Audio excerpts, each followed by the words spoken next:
Thank you so much for joining us, Kapilji. And I have already briefly introduced you, so Thank you, I sir. will not repeat that. And I will simply say that today what we would like to focus upon is basically, when we speak of Indian arts, we can speak of Indian arts. There is a unique phenomenon or Indian literature which took place in India, unique in its scale and depth, because to some extent it has happened elsewhere too, where there was a scattering of this whole framework which you beautifully delineated yesterday across the whole subcontinent, with incredible freedom to create adaptations, new forms, and yet some kind of commonness remains, some unity through all this remains, so that we don't have to speak of Bengali arts and Gujarati arts and Tamil arts. Of course, they do exist, but we can speak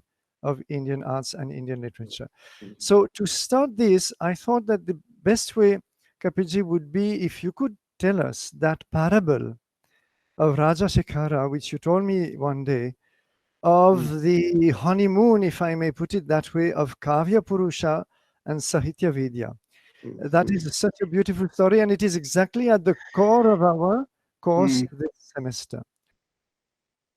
You see, the theme today is that there is something like Indian art, Indian arts, Indian literature, and it finds expression in hundreds of languages, different regions and parts and people and ethnography and faith and custom and everything. And yet there are movements, there are forms, and there are styles which bind all the diversity together. Bind all the diversity together. To give you the example of Bhakti literature, you see, Bhakti movement started in Bhakti Dravida Upaji. It started in Tamil Nadu with Andal, 6th century, 5th century, 6th century. Proto-Meera, we call her Proto-Meera. Andal in the Tanjavur temple, an abandoned girl brought up by the gardener who used to pluck flowers and take them to the temple by turning them into garlands. And the little girl, as she grew up, she would pluck flowers, she will make garlands, then she'll accompany her father to the temple. And she heard their stotras being sung. And at a very early age, she started composing her own stotras. And then as she grew up, Tiruval Maloi, a huge body of compositions she composed, which are till today sung, recited in the Tamil Nadu temples. And because the story is so beautiful, you should not skip it. When she was of marriageable age, the father said, I am now to marry you. She said, I am already married. I'm married to Lord Ranganath. I'm already married. And she insisted. And because she was so pious, and because the Pandits had allowed her to sing her stotras, when she became very obstinate, they arranged her marriage with the Lord. And they say that she was absorbed in that idol, and only a little bit of pallu of her sari remained outside. It's a legend of her total absorption, surrender, Sharanagati Bhakti. Now, this Bhakti movement from Tamil Nadu to Karnataka, Basavanna, Karnataka to Maharashtra, Jnaneshwar, Maharashtra to Gujarat, Narsi Mehta, Gujarat to Rajasthan, Meera, and before Meera, Meera. From this to Punjab, Guru Nanak, Shah Hussain, Baba Farid, from there to Ramanand in UP, from Ramanand to Jaidev, Jaidev in Bengal to Sarala Das in Orissa, Jaidev in Bengal, and then Shankar Dev in Assam. So you see, the same bhakti, it wove a garland around the country. And in so many languages. We are not mentioning the dialectal poets and other poets. There are hundreds of them. And over a period of till today, in Haryana, the Kabir Panthi Bhakti poets are still there. So from 6th century, 5th century, right up to 20th century, 1500 years, a movement of literature with the commonality of thought and values bound the country together. But it was expressed in different languages. There were different forms of compositions. They were according to local and global. Yes, we remember this.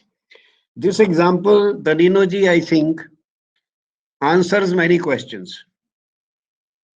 This example answers many questions. India is a communicative zone. The people talk of, yesterday we mentioned from the census 1526 languages, but Adi Shankara used to travel around the country and he talked to the people in the languages of the people. So how many languages did he know? I asked this question from Kanchi Shankaracharya several years ago. He said, Beta, they don't go by census. This country has 5 Prakrits, 5 zonal languages.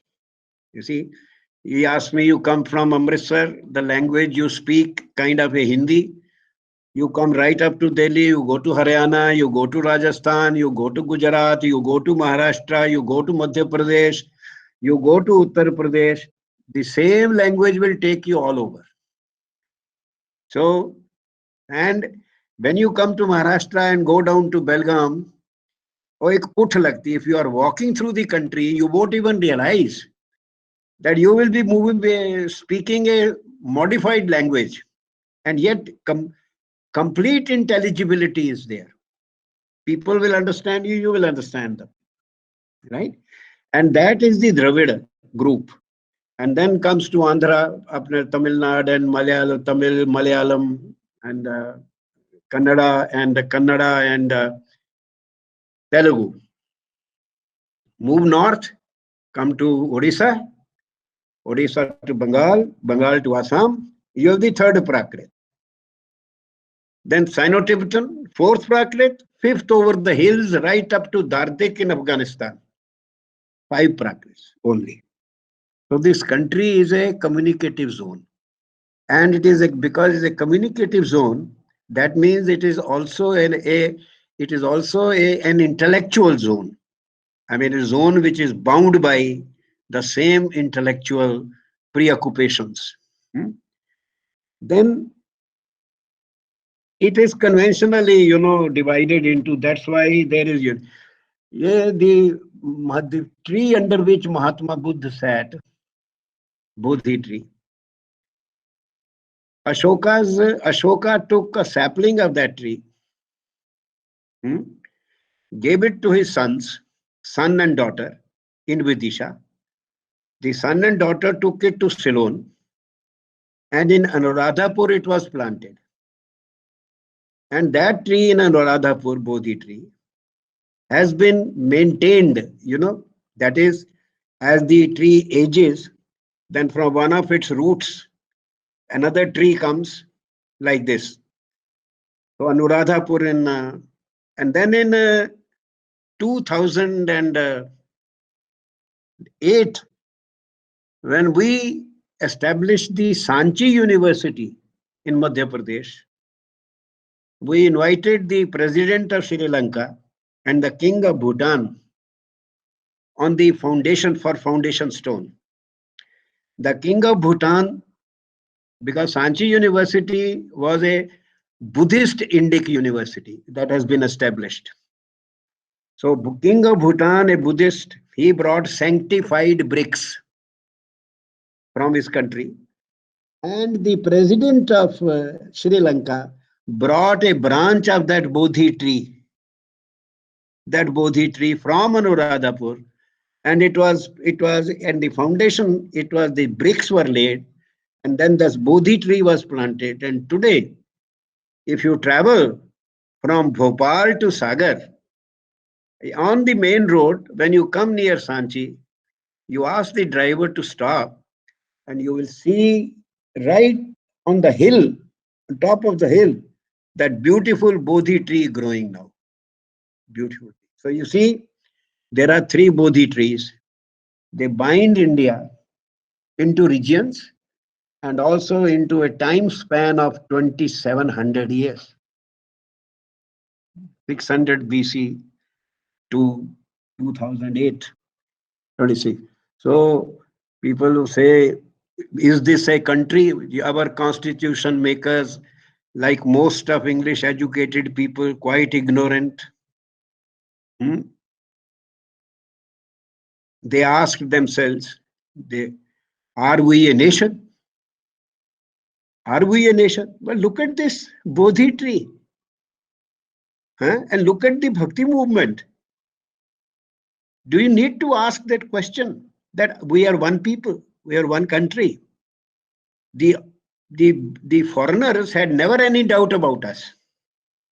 Herodotus wrote the history, and it was India. Hunsang came, it was India. Megasthenes came to India, right? But we, being highly intelligent, made highly intelligent, verging on idiocy, by English education, we ask, are we one country? We have had, trade routes, well-known trade routes, along which the traders traveled from Kanyakumari to north, west, and northeast, along which armies also traveled, along which the scholars also traveled, along which the mendicants traveled, sadhu, because the mendicants travel by foot. Even these days, in the rainy season, you have these people coming from hundreds of miles and going to Haridwar, walking. You see? So in that, when the temple of Badrinath opens in May, in the line of people, you will have men and women from all parts of India. They don't understand each other. The man standing ahead of you may be speaking Tamil. You may be speaking Punjabi. And the man behind you may be speaking Assamese. But you're all standing in the same line. So there are many things.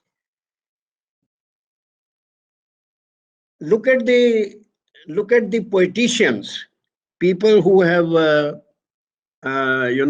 written treatises about literature and art. I'll give you some examples. Bharat, to my mind, must be from the south. Although they say he's from Kashmir. No, he can't be from Kashmir. Hardly. Because he won't be talking of Rasam if he was from Kashmir. In his Rasa Sutra. He is from the south. We don't know Tamil Nadu or Karnataka or which place.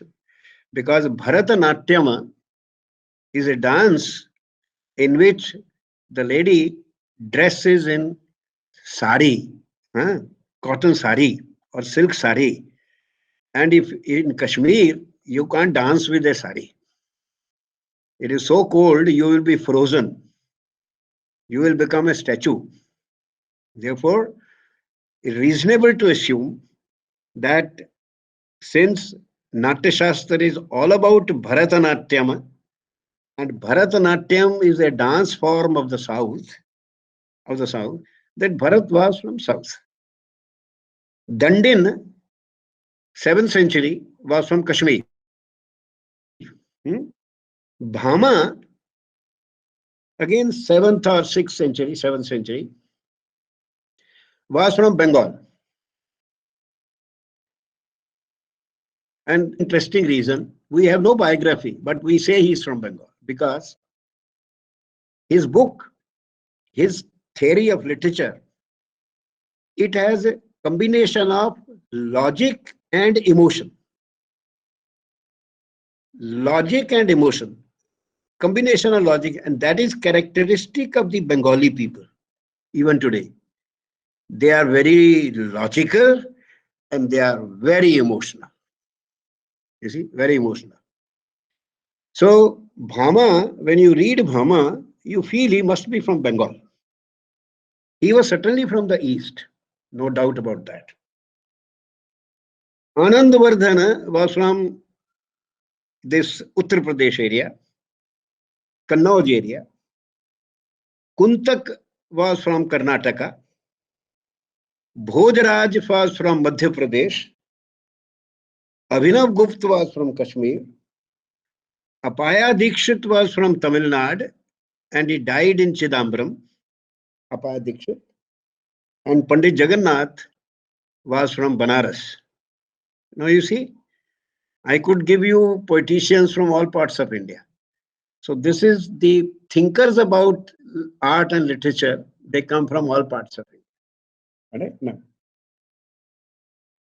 Now the literary composition, because what is said about literature, what is said about poetry, is then extended and applied to all arts, is extendable, applicable to all arts. So you have, in the Rig Veda, you have the world's oldest poetry. But the poeticians don't call that Kavya poetry because it is hymnal poetry, mantra hai, and it is the character of these is Shrut. We don't know, they are not composed by an individual imagination. They are categorical, they have the status of laws of science, and they are received by a person with extraordinary apperception, alaukik prataksha. As Lord Buddha, Mahatma Buddha, sat down for 5 years and then suddenly the enlightenment came. And of course, if I sit down under a tree for 2 months, which I can't, even for 2 months, no enlightenment will come because you have to be a adhikari. Mahatma Buddha, from Prince Siddhartha became a Mahatma, became Gautama, because he saw one dead body, one sick man, and one old man. He saw an old man, a sick man, and a dead man. And he gave up his kingdom, his beautiful wife, his young, newly born son, and became an ascetic. When I was in Delhi, I used to travel by Nigambodh Ghat. I used to see sick people, dead people, old people every day. But I did not become Mahatma. It didn't affect me at all. So if it's also what kind, there is a divinity in the fall of a sparrow, as Shakespeare said. You see? So there is divinity in the fall of a sparrow, something that happens. But Rig Veda has excellent lyrical poetry. Hymn to goddess of dawn, hymn to goddess of language, etc. But it is not accepted by poeticians as literature, literary poetry. No, it's hymnal poetry. Its purpose, its structure, and all is different. The Brahmana Grantha, I don't know whether you are aware that the tragedy that has been forced on India by the English language, that the caste Brahman. The books, prose texts, liturgical texts that followed the Vedas, Brahman Granth, Brahman, they are also Brahman. And the caste, this, and Brahman, the Vedanta category of Brahman. ये तीन चीजें, पंडित का ब्राह्मण, ग्रंथ ब्राह्मण, गोपथ ब्राह्मण, शतपथ ब्राह्मण और ब्राह्मण वेदांत का, तीनों के अंग्रेजी में स्पेलिंग एक ही है, BRAHMAN।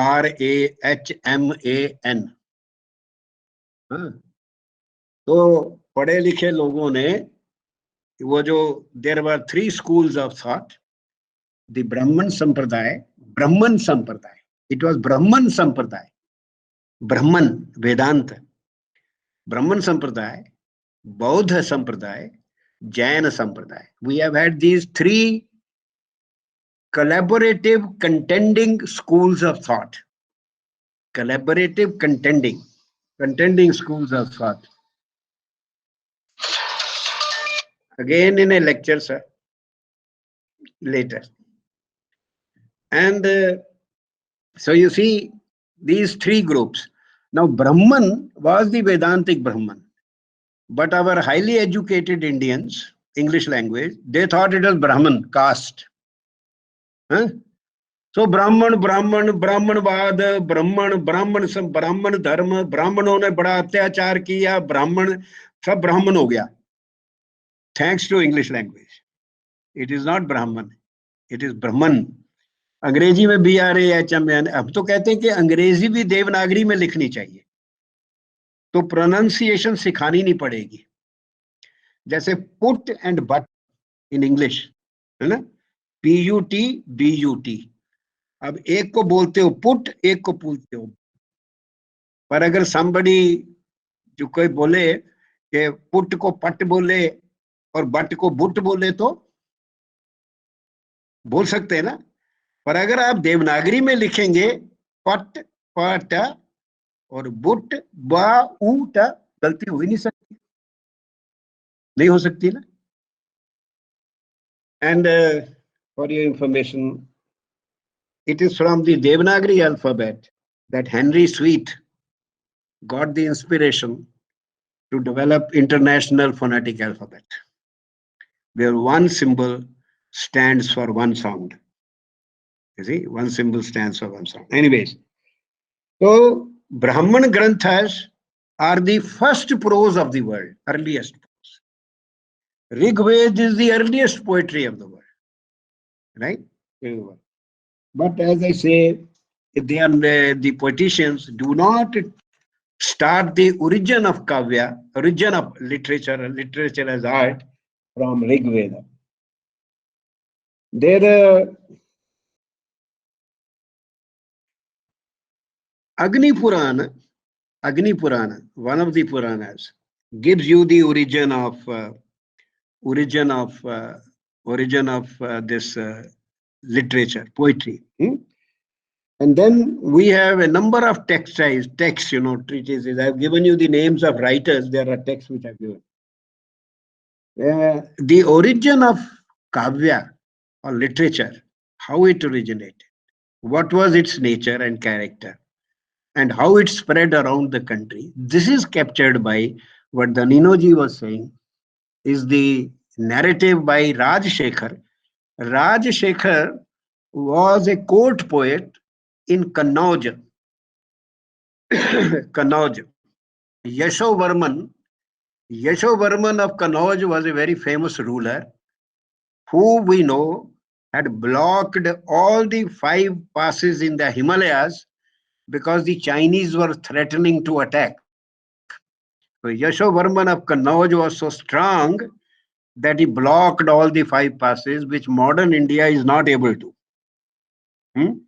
Now that Yashovarman, a Mokhari king, his court poet was Rajshekhar. And Rajshekhar, it appears, came from southern country.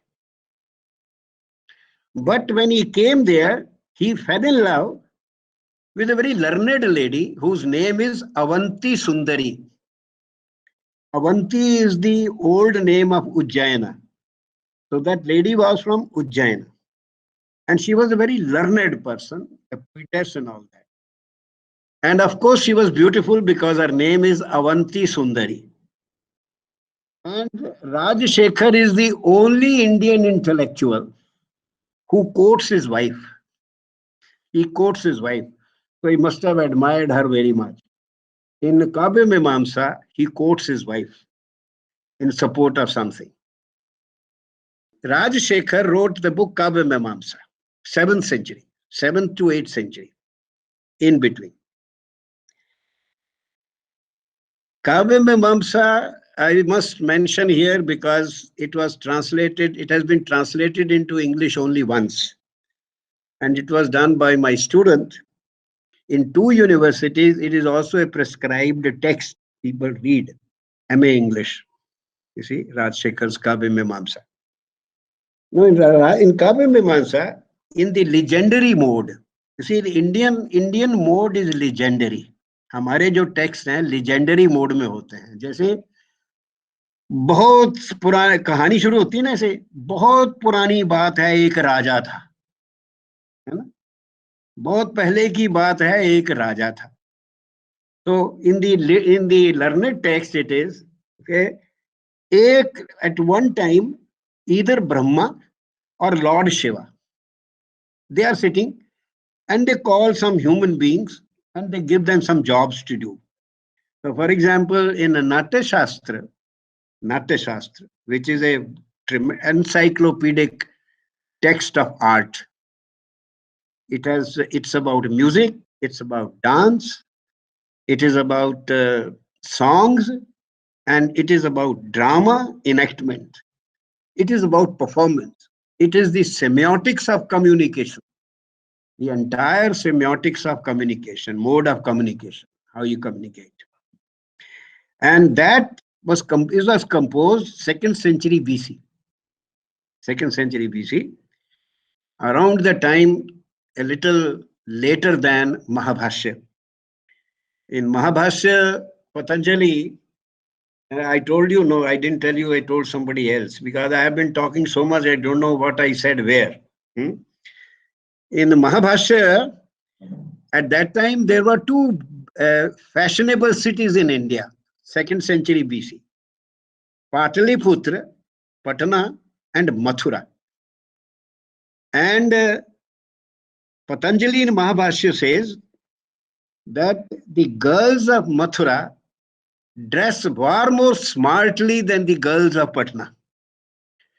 Fashions traveled in the same way as the bhakti poetry traveled. You see, everything travels. When Rajesh Khanna was very popular, he started wearing a particular kind of shirt with the buttons here. And it came to be known as Rajesh Khanna shirt. Then in 5 years, right up to Afghanistan, everybody was wearing Rajesh Khanna shirt. Now Rajshekhar gives this story, narrative, that, Saraswati, goddess Saraswati, created a child, created.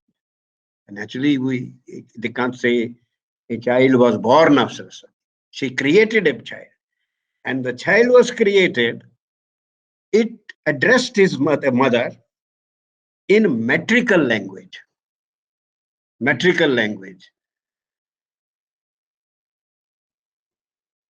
Now, Saraswati was very happy, goddess of Saraswati. She was very happy that she said, after thousands of years, after the Vedas, somebody is using metrical language again. Metrical language means, singing and reciting and all that. And that is the origin. That is the origin. Thousands of years after the Vedas, the metrical compositions of the world, the worldly compositions start. Saraswati is the goddess of learning. है ना? उसका जो image है पूरा भाषा और ज्ञान दोनों होते हैं. So Kavya is a combination of language and knowledge. Knowledge. Jnana. It is a combination of, because born is a son of Saraswati. And as he grew up, as this child grew up, you see, he was following his mother everywhere. But then, he became restless, and the mother had to leave. The mother had to go to Brahmaloka. And he said, I also want to come with you. He said, no, you can't come. And this is all symbolic narrative. No, you can't come. You stay here. Because the Brahma Vidya, Brahmaloka and Brahma Vidya is the subject matter of Vedic poetry. Vedic poetry. But Kavya is of this world, worldly. Poetry is of this world, worldly. So you stay here. And he stayed here.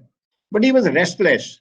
So he is the son of Saraswati, but he was very pratibhashali, and he was teaching a girl language, Sahityavidya. Her name was Sahityavidya.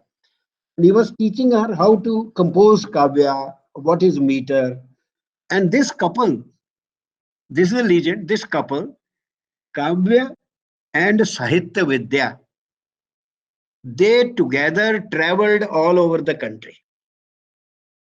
They traveled from Vidarbha, central India. They first went east, then they went northwest, then they came down to south. And wherever they went, this is important, wherever they went, they shaped and influenced. This is important. Shaped and influenced. Shaped and influenced the local language, the local art, poetry, shaped and influenced in three ways.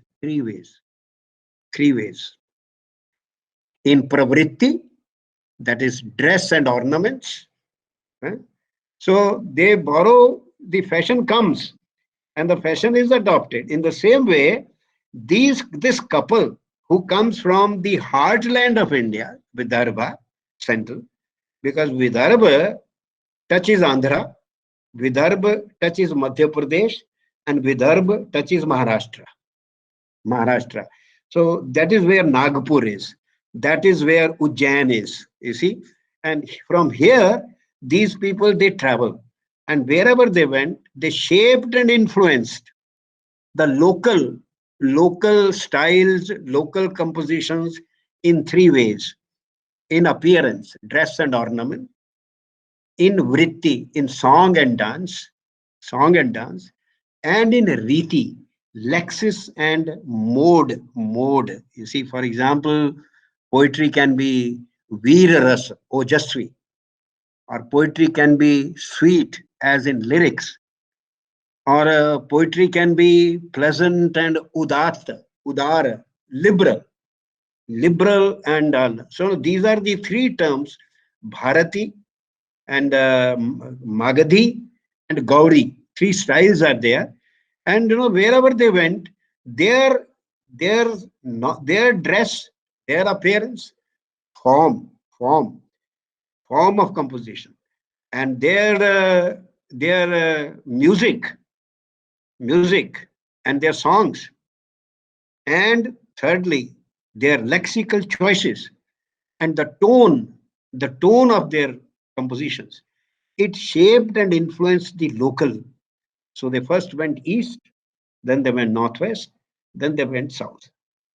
Now this is this person, Kavya person, who marries Sahityavidya, Rajshekhar calls him Kavyapurusha. Kavyapurusha. So he imagines this whole universe of literature, universe of poetry in India. And he personifies it as a Purusha, as a person. I will, if you don't mind, I'll just read out to you this paragraph on Kavyapurusha. So you will find the definition of Indian literature as expressed in various languages, in different ways, in different forms.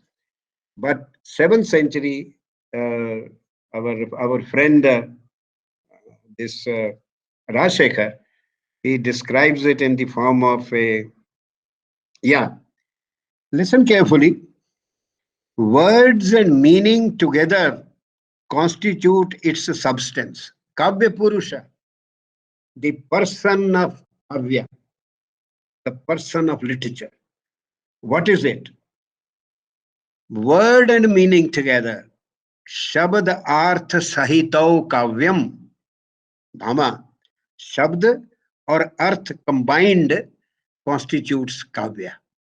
Shabd arth sahito kavyam.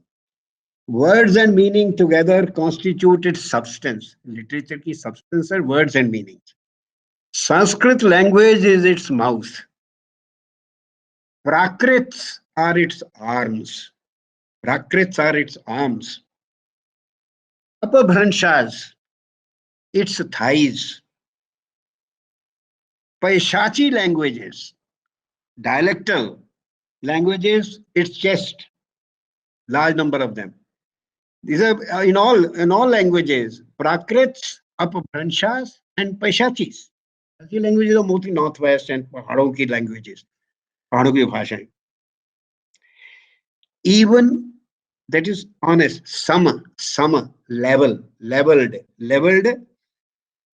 prasanna, pleasant, madhura, melodious, udar, liberal, ojas,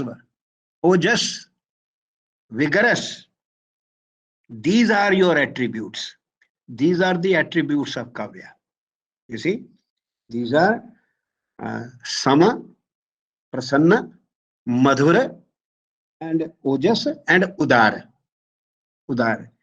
You can write a full article on just one of these qualities and find what they mean by this. And poeticians have dwelt on these things at great length.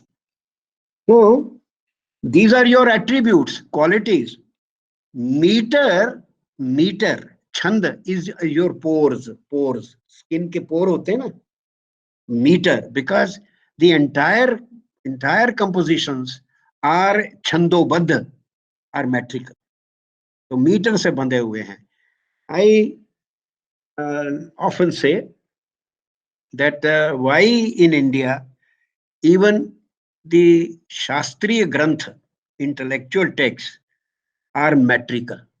Even dictionaries are metrical. You know why? Why? Because in the oral tradition, the texts had to be very brief because they had to be kept in the mind, remembered.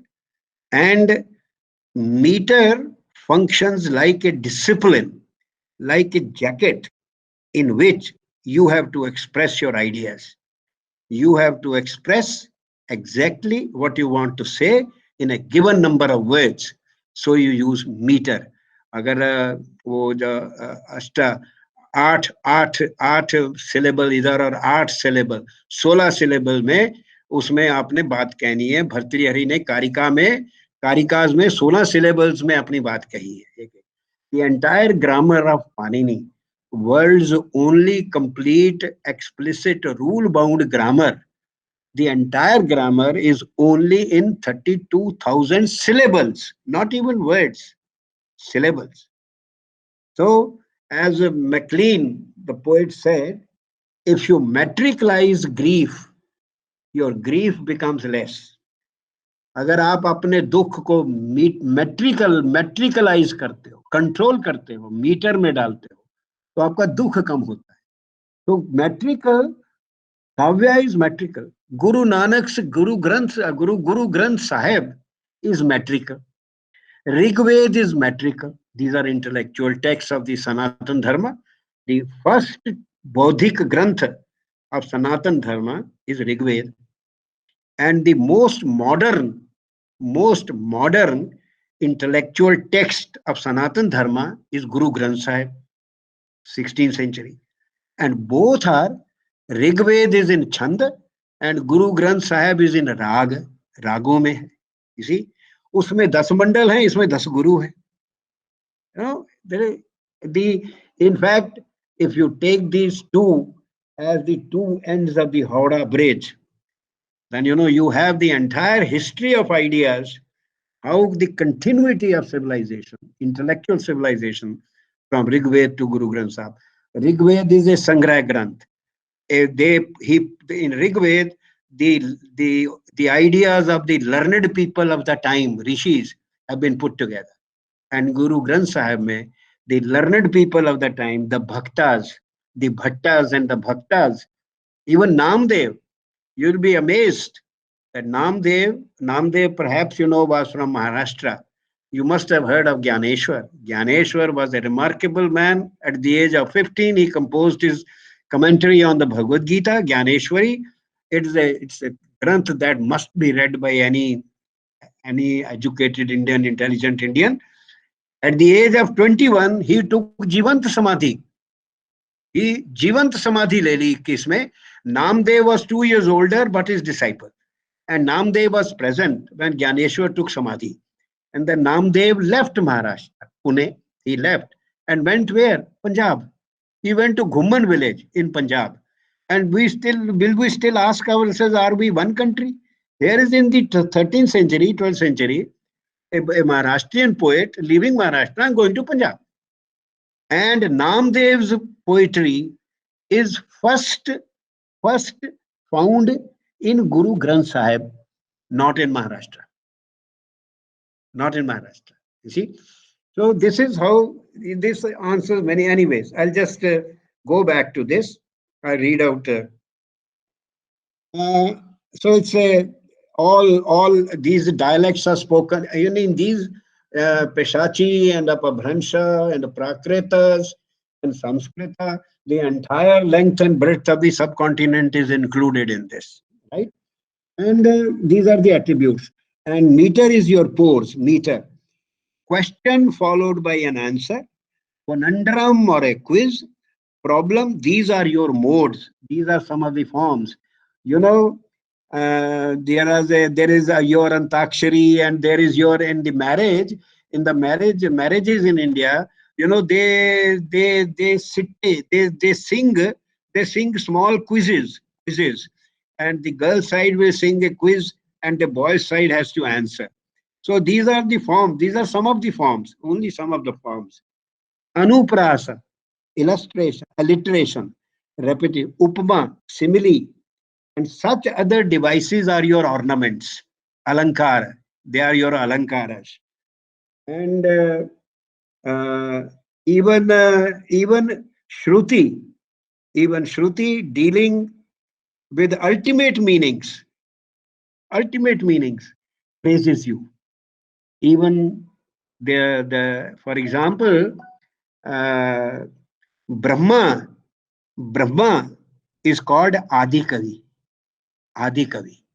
the first creator. So even Shruti praises the grandeur of Kavya, of literature. And so this is in chapter 3 of Kavya Mimamsa. Now, apart from giving qualities and attributes, it also shows you the spread of literature across India and properties that learning is a part, knowledge. So Ananda, the joy, not pleasure, the joy that you get from literature is not, you see, there are 3 kinds of Ananda. One is Brahmananda. You are lost in the meditation of that Brahman, ultimate. योग का जो वो है इष्ट है.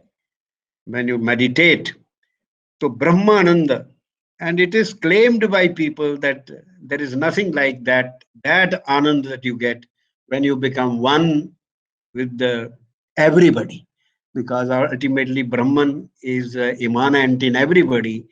And as Bhagavad Gita says, to see yourself in others and to see others in yourself. That is the means of happiness. And Adi Shankar says, Brahm Atam Ekatva Bodhen Moksha Siddhayate Na Anyatha. When you become one with everyone, you feel no difference. You lose the sense of Bheda, then you are liberated. not otherwise. There is no other method or means. So you see, this is captures so many these things. But then composition of languages other than Sanskrit. So this is very important. Very important. The status of literature. Literature is a kavya is a source of knowledge. It's also a discourse of knowledge. It is not just for Anand. Now Anand, I was telling you, Brahmananda. That is Brahmanand. And the other one is very familiar to us, Golgappanand. When we eat Golgappe, बाजार में स्वाद आता है ना, यहाँ रस, ये जो वर्ल्डली रस है, इसका भी आनंद है. इन दोनों के बीच में you have the kavya ananda. In दोनों के बीच में, because the kavya will often give you the taste of both this and that. Literature will, yesterday, the story of a film that I narrated, it took you very close to Brahmananda. It took us very close to Brahmananda. You see, totally forgetting yourself, surrendering yourself to the suffering of the other, isn't it? And there will be narratives, there are stories, there are books, which like Siddharth Harman has, which will take you to the other realms. But there are others. If you read Max Brand, or with the gun belt and the cowboy, and is abducting the girl from the ranch because she has the key to the money box, and she doesn't give it, hanging her by the side of the mountain and saying that if you tell me where the key is, I'll lift you up. And the girl looks up and says, the meek shall inherit the earth. Bible says, the meek shall inherit the earth. And the cowboy says, yeah, but how much of it have they now? They will inherit the earth, पर इस वक्त कितनी है उनके पास, meek के पास. So this is the worldly the narrative. You PG Woodhouse है, वो पढ़िए, है ना? But not only that, like great, like Tolstoy, or the Itihasa, Mahabharata. These are compositions which will take you in all realms of experience. You see, this and that and this and that, everyone. Okay. Now, I think I'm going to stop now. We will be running out of time for particular session. Time is running out of us. Running ahead of us, perhaps. Yes. And I think you have really brought out the sense of this circulation of concepts, common concepts, shared concepts throughout. Give me one moment, sir. Certainly. This is very important. Certainly. Look at Gandhar Buddha. आप जाइएगा library में, look at the Gandhar Buddha, look at the Bharahut Buddha, and look at the Tamil Nadu Buddha, who is always in a dhyana mode, and look at the Jade Buddha, who is generally, Chinese or Tibetan or Jade. So you have Buddha who finds so many expressions. And I don't have time to tell you the difference, but it is beautiful. Gandhar Buddha and the Bharahut Buddha in the same way. Yes, sir. And in Cambodia also. Yes, sir. And all the way to Japan. So I think we must first of all thank you once again for this very precious insights. Thank you, sir. Thank you so much, Kapilji. And bless you all. Thank you, all the girls and boys. Keep smiling. Huh? Okay. Thank you, Kapilji.